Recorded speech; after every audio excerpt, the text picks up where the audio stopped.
Now, there are some key terms to Parmenides' argument. In particular, we have to decide what is means here. And for those of you who are old enough to remember, this has nothing to do with President Clinton's lying under oath and depending on what the word is means. No, there really are two senses of is. When you say the building is tall is part of those two words, is and tall, whatever follows it, are a predicate. So you might call this the predicative sense of is. So in that sense, something like the building is, if you just say that, is incomplete if what you mean by it is that is going to be this predicate. However, sometimes you will say something like the building is, and in this sense what you mean is it exists. That is, the building exists, and that's the existential sense of is. Now when we see what Parmenides is talking about, it seems that he kind of conflates the two. Conflate is putting the two together.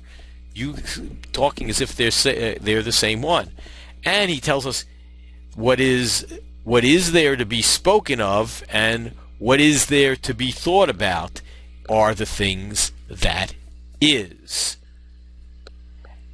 And in saying this is to be spoken of, the things that are can be spoken of, can thought of, he is talking about the fact that it's possible for it to be spoken of, and that for something to be spoken of, and that it is possible for something to be thought of. So those are key terms, and these are what we might call a modal claim, a mode of truth. That is, actuality, possibility, necessity are modes, ways of being truth.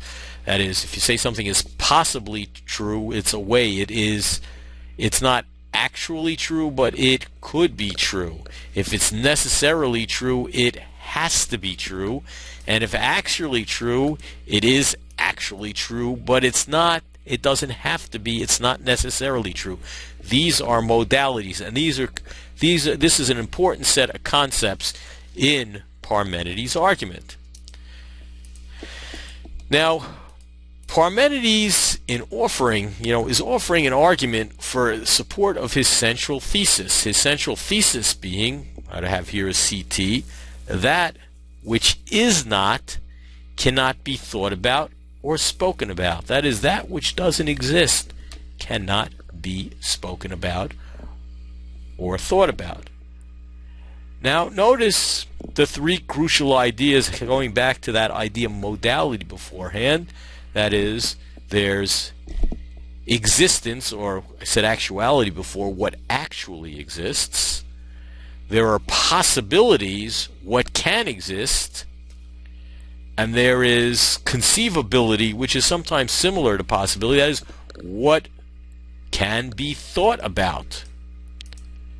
Now, Parmenides argues, or claims at least, that these imply each other. That is, he has two premises that link, first of all, possibility, what can exist, with what can be thought of. That is, if you can think of it, it can exist. If it can exist, you can think of it, I guess, but more importantly in the other direction. And then he has another premise linking, if it's, and may I said link A to B, but it's really linking B to A. If it's possible that it exists, it does exist, or what can exist does exist. Now we're going to take a look at this, and you're probably scratching your head thinking, how do I put this all together in some argument coming from those four very, very cryptic, secretive, kind of hidden passages?